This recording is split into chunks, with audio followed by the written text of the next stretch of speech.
ચાલો તો આપણે રોગોના અભ્યાસ માટે ટ્રાન્સજેનિક પ્રાણીઓનો ઉપયોગ કરીએ. એમાં પણ રોગોના વિકાસમાં જનીનની શું ભૂમિકા છે તેને બરાબર વિગતવાર સમજવા માટે આપણે ટ્રાન્સજેનિક પ્રાણીઓનો ઉપયોગ કરી શકીએ છીએ. આપણે શું કરવાનું, વિશિષ્ટ રીતે રૂપાંતરિત કરેલા ટ્રાન્સજેનિક પ્રાણીઓ બનાવવાના અને એનો મોડેલ પ્રાણી તરીકે ઉપયોગ કરવાનો. મોડેલ પ્રાણી તરીકે ઉપયોગ કરવાનો એટલે શું? આપણે ટ્રાન્સજેનિક રીતે રૂપાંતરિત કરેલા જે પ્રાણીઓ બનાવ્યા છે ને એની અંદર આપણે રોગ પેદા કરવાનો. એને કેન્સર છે અથવા તો સંધિવા છે એવા જુદા જુદા રોગ એ પ્રાણીઓમાં કરવાના અને પછી એ પ્રાણીઓમાં શું અસર થાય છે, એના માટે કયા જનીન જવાબદાર છે, બધો અભ્યાસ કરવાનો અને પછી એ પ્રાણીની સારવાર કરવાની અને એના ઉપરથી અવનવી સારવાર પદ્ધતિઓનો વિકાસ કરાવવાનો. આ રીતે ટ્રાન્સજેનિક પ્રાણીઓનો રોગોની સારવારમાં અથવા તો રોગોના અભ્યાસમાં મોડલ પ્રાણી તરીકે ઉપયોગ થાય છે. અત્યારે વર્તમાન સમયની અંદર કેન્સર, સિસ્ટિક ફાઇબ્રોસિસ, સંધિવા અને અલ્ઝાઇમર્સ જેવા ઘણા બધા માનવ રોગ માટે આવા ટ્રાન્સજેનિક મોડલ્સ ઉપલબ્ધ છે, જેનો આ રોગો માટે આપણે અભ્યાસ કરી શકીએ છીએ. એટલે તમે જુઓ, આપણે આ પ્રાણીઓનો એક મોડલ તરીકે ઉપયોગ કરીએ છીએ, એના ઉપર જુદા જુદા પ્રયોગો કરીએ છીએ રોગો માટેના, એના ઉપર અવનવી સારવાર પદ્ધતિઓ વાપરીએ છીએ અને ત્યાર પછી મનુષ્યમાં એનો ઉપયોગ કરી શકીએ છીએ. એટલે આ ટ્રાન્સજેનિક પ્રાણીઓ આપણને રોગોના અભ્યાસ માટે ઉપયોગી થશે. બીજો આ ટ્રાન્સજેનિક પ્રાણીઓ છે એનો ઉપયોગ શું? સૌથી અગત્યનો, જૈવિક નિપજો બનાવવા માટે. કેટલાક રોગો એવા છે કે જેની સારવાર માટે જૈવિક નિપજોમાંથી પ્રાપ્ત કરેલી દવાઓનો ઉપયોગ થાય છે. ખાસ યાદ રાખજો, જૈવિક નિપજોમાંથી પ્રાપ્ત કરેલ દવાઓનો ઉપયોગ થાય છે. કેટલાક એવા ચોક્કસ પ્રકારના રોગો છે કે ભાઈ જેની સારવાર માટે આપણે જૈવિક નિપજોમાંથી પ્રાપ્ત કરેલી દવાઓ જ વાપરવી પડશે અને જૈવિક નિપજોમાંથી પ્રાપ્ત કરેલી દવાઓ મેળવવી થોડી અઘરી છે, ખર્ચાળ છે, મુશ્કેલ છે. તો આ જૈવિક નિપજોમાંથી દવાઓ સરળતાથી પ્રાપ્ત કરવા માટે આપણે ટ્રાન્સજેનિક પ્રાણીઓ વાપરીશું. એમાં આપણે શું કરીશું? માની લો કે આપણે જે નિપજ પ્રાપ્ત કરવી છે ને એ નિપજનું નિર્માણ કરતા જનીનને, ડીએનએને આ ટ્રાન્સજેનિક પ્રાણીમાં નાખી દઈશું. દાખલા તરીકે આપણે એક ઉદાહરણ લઈએ. માની લો કે આપણે મનુષ્યનું આલ્ફા-1 એન્ટીટ્રિપ્સિન નામનું પ્રોટીન જોઈએ છે. તો આપણી પાસે આ મનુષ્યનું આ જનીન છે, માનવ જનીન. આ જનીન શું બનાવે છે? આલ્ફા-1 એન્ટીટ્રિપ્સિન પ્રોટીન. એટલે આ જે માનવ જનીન છે, ડીએનએ છે, એ આલ્ફા-1 એન્ટીટ્રિપ્સિન પ્રોટીનના નિર્માણ માટે જવાબદાર છે. આપણે મનુષ્યમાંથી આ જનીન બહાર કાઢી લઈશું અને એને માની લો કે આપણે આ પ્રાણીમાં નાખી દઈએ, આ ઉંદરમાં નાખી દઈએ, આપણું ટ્રાન્સજેનિક પ્રાણી. ચલો આપણે આની અંદર આ જનીનને નાખી દીધું. હવે આ જનીન આ પ્રાણીમાં અભિવ્યક્ત થાય.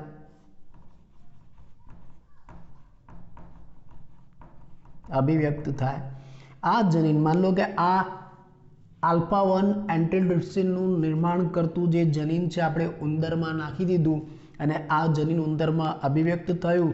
તો ઉંદરમાં શું બનશે? આલ્ફા-1 એન્ટીટ્રિપ્સિન પ્રોટીન બનશે.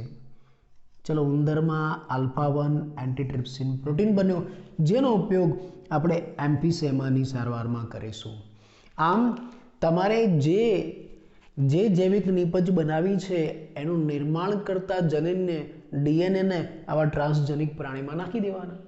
એટલે ટ્રાન્સજેનિક પ્રાણી નિપજ બનાવશે અને એનો ઉપયોગ આપણે સારવારમાં કરીશું. આ જ પદ્ધતિ દ્વારા આપણે ફિનાઇલકીટોન્યુરિયા અને સિસ્ટિક ફાઇબ્રોસિસ જેવા રોગોની સારવાર કરી શકીએ છીએ. એના માટેની પણ દવા બનાવી શકીએ છીએ. આવો જ એક બીજો બહુ સરસ અગત્યનો પ્રયોગ કદાચ તમે બધા જાણતા હશો. ઈસવીસન 1977માં સૌ પ્રથમ વખત ટ્રાન્સજેનિક ગાય બનાવવામાં આવી. ઈસવીસન 1977માં સૌ પ્રથમ વખત ટ્રાન્સજેનિક ગાય બનાવવામાં આવી, જેને રોઝી નામ આપ્યું. રોઝી નામની ટ્રાન્સજેનિક ગાય. આમાં શું કરવામાં આવ્યું? આમાં એક અગત્યની બાબત, મનુષ્યનો એક જનીન આ ગાયમાં દાખલ કરવામાં આવ્યો. આ માનવ ડીએનએ, માનવ જનીન મનુષ્યની અંદર વિશિષ્ટ પ્રોટીનનું નિર્માણ કરતો જનીન આ ગાયમાં દાખલ કરવામાં આવ્યો. આ માનવ જનીન જે પ્રોટીનનું નિર્માણ કરે છે, એટલે મનુષ્યનો વિશિષ્ટ પ્રોટીનનું નિર્માણ કરતો જનીન છે આ ગાયની અંદર એના કોષોમાં દાખલ કરવામાં આવ્યો અને આ જનીન ગાયની અંદર અભિવ્યક્ત થયો. એટલે આ જનીને ગાયની અંદર પ્રોટીન બનાવ્યું. કયું પ્રોટીન બનાવ્યું? માનવ પ્રોટીન બનાવ્યું. એટલે ગાયની અંદર હવે શું બન્યું? માનવ પ્રોટીન બન્યું. અને ગાયની અંદર આ નિર્માણ પામેલું માનવ પ્રોટીન આપણે એના દૂધ દ્વારા પ્રાપ્ત કરી શકીએ. આ ગાયનું દૂધ, બરાબર, દૂધ દોવાનું, આ ગાયનું દૂધ અમે ગાય તૈયાર કરી સરસ. આ ગાયનું દૂધ, આ ગાયના દૂધમાં શું છે? આ ગાયના દૂધમાં શું આવ્યું? માનવ પ્રોટીન આવ્યું. કયું પ્રોટીન આવ્યું? Alpha lactalbumin protein. એટલે આ ગાયના દૂધમાં આલ્ફા લેક્ટ આલ્બ્યુમિન પ્રોટીન છે, જે માનવ પ્રોટીન છે. એટલે ગાયનું દૂધ તો મળ્યું, સાથે માનવ પ્રોટીન મળ્યું. અને આ દૂધમાં પ્રોટીનનું પ્રમાણ કેટલું ખબર છે? પ્રતિ લિટરે 2.4 ગ્રામ પ્રોટીન, 2.4 ગ્રામ પ્રતિ લિટર. એટલે આ ગાયનું દૂધ લેવામાં આવે ને તેમાં પ્રતિ લિટરે 2.4 ગ્રામ પ્રોટીન મળે છે. અને એ પણ કયું? આ ગાયના દૂધમાં તમને માનવ પ્રોટીન મળશે, લેક્ટ આલ્બ્યુમિન મળશે. એટલે આ વિશિષ્ટ માનવ પ્રોટીન વાળું ગાયનું દૂધ થયું. આ ખૂબ જ ગુણકારી. તમે સામાન્ય ગાયનું દૂધ બાળકને આપો, એની જગ્યાએ રોઝી ગાયનું દૂધ બાળકને આપો તો એ દૂધ વધુ પોષણ મૂલ્ય ધરાવે છે, વધુ સમતોલ આહાર કહેવાય ગાયના દૂધ કરતાં. એક તો ગાયનું દૂધ પણ આવી ગયું અને સાથે સાથે મનુષ્યનું ઉપયોગી એવું આલ્ફા લેક્ટ આલ્બ્યુમિન પ્રોટીન પણ આવી ગયું. તો આ રીતે જુદી જુદી દવાઓ બનાવવા માટે, જૈવિક નિપજો પ્રાપ્ત કરવા માટે આપણે આવા ટ્રાન્સજેનિક પ્રાણીઓ બનાવી શકીએ છીએ. આ રોઝી ગાય ટ્રાન્સજેનિક પ્રાણી કહેવાય. એમ અહીંયા મેં જે આકૃતિમાં તમને ઉંદર બતાવ્યું, આ આલ્ફા એન્ટીટ્રિપ્સિન બનાવવા માટેનો, એ પણ ટ્રાન્સજેનિક પ્રાણી કહેવાય. આ રીતે જુદા જુદા ટ્રાન્સજેનિક પ્રાણીઓની મદદથી આપણે ઘણી બધી માનવ ઉપયોગી દવાઓ બનાવી શકીએ છીએ અને જૈવિક નિપજો પ્રાપ્ત કરી શકીએ છીએ. આ એક અગત્યની ઉપયોગિતા. આ સિવાય ટ્રાન્સજેનિક પ્રાણીઓનો ઉપયોગ રસી પરીક્ષણ માટે પણ કરવામાં આવે છે. અત્યારે બહુ પ્રચલિત શબ્દો છે આ રસી. અવનવા રોગો મનુષ્યને થતા હોય છે અને એની સામે અવનવી રસીઓ બનાવવામાં આવે છે. આ રસીઓનો ડાયરેક્ટ મનુષ્ય ઉપર ઉપયોગ નથી કરાતો. મનુષ્યમાં ઉપયોગ કરતા પહેલા એનો આ ટ્રાન્સજેનિક પ્રાણીઓ ઉપર ઉપયોગ કરવામાં આવે છે.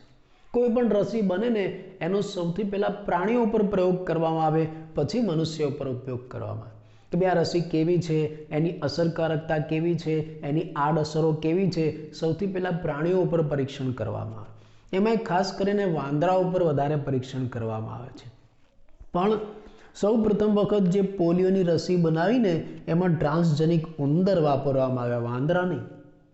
એટલે પોલિયોની રસીમાં સૌ પ્રથમ વખત ટ્રાન્સજેનિક ઉંદરનો ઉપયોગ થયો. આ રસી ઉંદરને આપવામાં આવી અને ઉંદર ઉપર શું અસર થઈ એ ચકાસવામાં આવ્યું, પછી મનુષ્યને આપવામાં આવ્યું. વાંદરા કરતાં ઉંદર સસ્તા અને સહેલા પડે. એક તો નુકસાનકારક એ ઓછા. આ વાંદરો ઝાપટે મારી દે, ઉંદર ઝાપટ નહીં મારે. વાંદરો બીજી બધી રીતે પણ હેરાન કરે, ઉંદર નહીં કરે. કદ નાનું છે, ઉછેરમાં સહેલા, સંવર્ધનમાં સહેલા છે. એટલે વૈજ્ઞાનિકો એવો પ્રયત્ન કરે છે કે જો આ ટ્રાન્સજેનિક ઉંદર ઉપર રસી પરીક્ષણના પ્રયોગો સફળ રહેશે અને વિશ્વસનીય રહેશે તો ભવિષ્યમાં આ બધી રસીના પરીક્ષણમાં વાંદરાની જગ્યાએ ઉંદરનો વધારે ઉપયોગ થઈ શકે. એટલે આ રીતે રસી પરીક્ષણ માટે પણ ટ્રાન્સજેનિક પ્રાણીઓ વપરાય છે. આ ઉપરાંત રાસાયણિક સુરક્ષા પરીક્ષણ માટે પણ ટ્રાન્સજેનિક પ્રાણીઓનો ઉપયોગ થાય છે. તમને પ્રશ્ન એમ થાય, રાસાયણિક સુરક્ષા એટલે શું? રસાયણોની સુરક્ષા. આ રસાયણોની શું અસર થાય છે? કઈ રસાયણ? દવાની વાત થાય છે. આ રાસાયણિક સુરક્ષા પરીક્ષણ અને બીજા શબ્દોમાં વિષારીતા સુરક્ષા પરીક્ષણ કોની વિસારિતા? દવાની વિસારિતા. કે ભાઈ આપણે જે પણ બધી દવાઓ બનાવીએ છીએ ને એનો ઉપયોગ પણ પહેલાં પ્રાણીઓ ઉપર કરવામાં આવે છે, આવા ટ્રાન્સજેનિક પ્રાણીઓ ઉપર. માન લો કે કોઈ નવી દવા બનાવી તો એ દવાનો ઉપયોગ પહેલાં અમુક નિશ્ચિત ટ્રાન્સજેનિક પ્રાણીઓ ઉપર કરવામાં આવશે કે ભાઈ દવા કેટલી વિષારી છે, એના માટે વિશિષ્ટ રીતે પ્રાણીને તૈયાર કરવામાં આવે છે. આ જે ટ્રાન્સજેનિક પ્રાણી છે ને એના જનીનમાં રૂપાંતર કરવામાં આવે છે. એના જનીનમાં એવું રૂપાંતર કરવામાં આવે છે કે જેથી આ પ્રાણી આ દવાની વિષારિતા પ્રત્યે ખૂબ જ સંવેદનશીલ બને. હા, બીજા બધા પ્રાણીઓને દવાની વિષારી અસર થવાની, પણ આ તો સ્પેશિયલ તૈયાર કરેલા પ્રાણીઓ છે. એના જનીન આપણે એવી રીતે રૂપાંતરિત કરેલા છે કે એના ઉપર દવાની વિષારી અસર વધારે થાય. તાત્કાલિક આપણને ખબર પડી જાય ઝડપથી. તમને એમ થાય કે વિષારી દવા પ્રાણીને, ઉંદરને કે સસલાને કે વાંદરાને આપી દો તો લાંબા ગાળે ખબર તો પડશે ને કેવી અસર થાય, પણ એ તો લાંબા ગાળે ખબર પડે. પણ આપણે ઝડપથી પરિણામ મેળવવું છે, આપણે ઝડપથી જાણવું છે, ટૂંકા સમયમાં જાણવું છે કે આ દવાની વિષારી અસર શું છે, તો આપણે શું કરવું પડશે? આવા ટ્રાન્સજેનિક પ્રાણી બનાવવા પડશે. આવા પ્રાણીના જનીનને એવી રીતે રૂપાંતરિત કરવાના કે જે દવાની વિષારિતા પ્રત્યે અતિ સંવેદનશીલ હોય, એટલે એમાં તાત્કાલિક ખબર પડી જાય કે આ દવાની વિષારી અસર શું થશે. તો આમ આપણે બાયોટેકનોલોજીની મદદથી પહેલાં ટ્રાન્સજેનિક પ્રાણીઓ બનાવ્યા અને પછી એ ટ્રાન્સજેનિક પ્રાણીઓનો આપણે જુદા જુદા ક્ષેત્રે ઉપયોગ કર્યો. ક્યાં ઉપયોગ કર્યો? ફરી એકવાર, પહેલો ઉપયોગ આપણે આપણા શરીરની દેહ ધર્મ વિદ્યાનો અભ્યાસ કરવા માટે કર્યો. જનીનનો અભ્યાસ કરવા માટે, જનીનનું નિયંત્રણ કેવી રીતના થાય છે, જનીનની દેહ ધાર્મિક પ્રક્રિયા ઉપર કેવી રીતના અસર થાય છે એ સમજવા માટે, વૃદ્ધિકારકોનો અભ્યાસ કરવા માટે આપણે ટ્રાન્સજેનિક પ્રાણીઓનો ઉપયોગ કર્યો. બીજો, રોગોનો અભ્યાસ કરવા માટે આપણે મોડેલ પ્રાણી તરીકે ટ્રાન્સજેનિક પ્રાણીઓનો ઉપયોગ કર્યો. આપણે એવા મોડેલ પ્રાણીઓ બનાવ્યા કે જેને આપણે જુદા જુદા રોગ કર્યા અને પછી એ રોગ ઉપર કેવી રીતના સારવાર કરી શકાય, કઈ દવા લાગુ પડી શકાય, આ બધા પ્રયોગો કર્યા. એટલે મોડેલ પ્રાણી તરીકે રોગોનો અભ્યાસ કરવા માટે આપણે ટ્રાન્સજેનિક પ્રાણીઓ વાપરી શકીએ છીએ. અત્યારે કેન્સર, સિસ્ટિક ફાઇબ્રોસિસ, સંધિવા, અલ્ઝાઇમર્સ જેવા માનવ રોગો છે એના માટે ઘણા બધા ટ્રાન્સજેનિક મોડેલ પ્રાણીઓ ઉપલબ્ધમાં છે, આપણી પાસે પડ્યા છે. આ ઉપરાંત આપણે આ ટ્રાન્સજેનિક પ્રાણીનો ઉપયોગ જૈવિક નિપજો પ્રાપ્ત કરવા માટે કરી શકીએ છીએ. આ જૈવિક નિપજોમાંથી આપણે દવાઓ બનાવી શકીએ છીએ. કેટલાક એવા ચોક્કસ પ્રકારના રોગો છે કે જેની દવાઓ આ જૈવિક નિપજોમાંથી બનાવાય છે. તો આપણે આ જૈવિક નિપજો કેવી રીતના પ્રાપ્ત કરી શકીએ? ટ્રાન્સજેનિક પ્રાણીઓમાંથી. માન લો કે આપણે જે ઈચ્છિત નિપજ પ્રાપ્ત કરવી છે એ નિપજનું નિર્માણ કરતા જે જનીન છે એ જનીનને આ પ્રાણીમાં ટ્રાન્સફર કરી દેવાના. એટલે આ પ્રાણી આપણી ઈચ્છિત નિપજ બનાવશે, જૈવિક નિપજ બનાવશે. આપણે ઉદાહરણ લીધું, દાખલા તરીકે આલ્ફા-1 એન્ટીટ્રિપ્સિનનું નિર્માણ કરતા જે જનીન છે મનુષ્યમાં હોય, એ જનીન કાઢીને આપણે ઉંદરમાં નાખી દીધા, તો આ ઉંદરે શું કર્યું? આલ્ફા-1 એન્ટીટ્રિપ્સિન જનીન બનાવ્યું. અને એનો ઉપયોગ આપણે ક્યાં કર્યો? એમ્ફીસેમાની સારવારમાં. આ રીતે જુદા જુદા જનીન કાઢીને આપણે આવા ટ્રાન્સજેનિક પ્રાણીમાં નાખી શકીએ છીએ અને એમાંથી પ્રાપ્ત થતી નિપજનો આપણે દવા તરીકે ઉપયોગ કરી શકીએ છીએ. આ રીતે આપણે ફિનાઇલકીટોન્યુરિયા અને સિસ્ટિક ફાઇબ્રોસિસની સારવાર પણ કરી. અને એક નવો અખતરો આપણે કર્યો.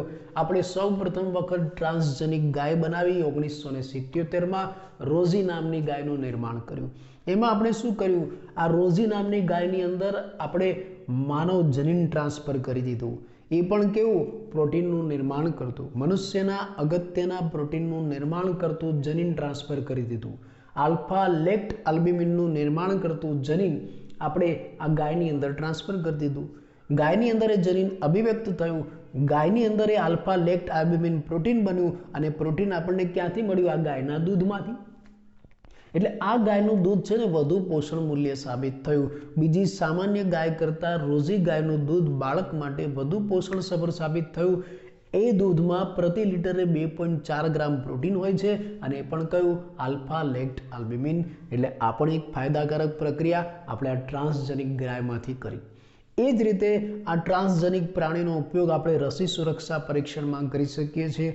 તમે બધા જાણો છો, સ્વાભાવિક રીતે જ કોઈ પણ રસી બનાવવામાં આવે સીધો મનુષ્યમાં ઉપયોગ નથી થતો. પહેલાં આવા ટ્રાન્સજેનિક પ્રાણીઓમાં ઉપયોગ થાય છે, વધારે પડતો વાંદરામાં ઉપયોગ થાય છે. પણ સૌ પ્રથમ વખત આ પોલિયોની જે રસી બનાવીને એનો ઉપયોગ ટ્રાન્સજેનિક ઉંદરમાં કરવામાં આવ્યો. ઉંદર વાંદરા કરતાં બધી રીતે સહેલા અને સરળ. એટલે હવે જો આ ઉંદરની અંદર સફળતા મળશે અને એનું સારું પરિણામ મળશે તો આપણે ભવિષ્યમાં વાંદરાની જગ્યાએ રસી પરીક્ષણમાં ઉંદરનો ઉપયોગ કરીશું. જેમ રસી પરીક્ષણમાં ઉંદરનો ટ્રાન્સજેનિક પ્રાણીનો ઉપયોગ થાય છે, એમ રાસાયણિક સુરક્ષા પરીક્ષણમાં પણ ટ્રાન્સજેનિક પ્રાણીનો ઉપયોગ થાય છે. રાસાયણિક સુરક્ષા પરીક્ષણ એને વિષારીતા સુરક્ષા પરીક્ષણ પણ કહેવાય છે. આમાં આપણે વિષારી અસર ચકાસવાની છે. કોની? દવાની વિષારી અસર ચકાસવાની છે. તમે દવાઓ પણ જે બનાવો છો એનો પ્રયોગ સીધો મનુષ્યો ઉપર નથી કરાતો, પેલા ટ્રાન્સજેનિક પ્રાણીઓ ઉપર કરાય છે. આમ તો કોઈની ઉપર પણ દવાની આડઅસર આપણે તપાસી શકીએ છીએ, પણ આપણે વિશિષ્ટ રીતે રૂપાંતરિત કરેલા પ્રાણી ઉપર એની આડઅસર ચકાસવાની છે.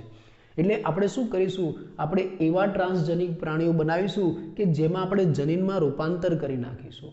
એ જનીનમાં એવું રૂપાંતર કરીશું કે એ પ્રાણી આ દવાના વિષારી દ્રવ્યો પ્રત્યે અતિ સંવેદનશીલ થાય. એટલે તમને એ પ્રાણીમાં તરત જ ખબર પડી જાય કે કેવી વિષારી અસર થશે, અને જેના પરિણામે આપણે ટૂંક સમયની અંદર જ આ કોઈ પણ દવા છે એની વિષારીતાનું પરીક્ષણ કરી શકીએ છીએ. તો અહીંયા આપણે એક અગત્યનો મુદ્દો ટ્રાન્સજેનિક પ્રાણીઓનો અભ્યાસ અને એની ઉપયોગિતા પૂરી કરી.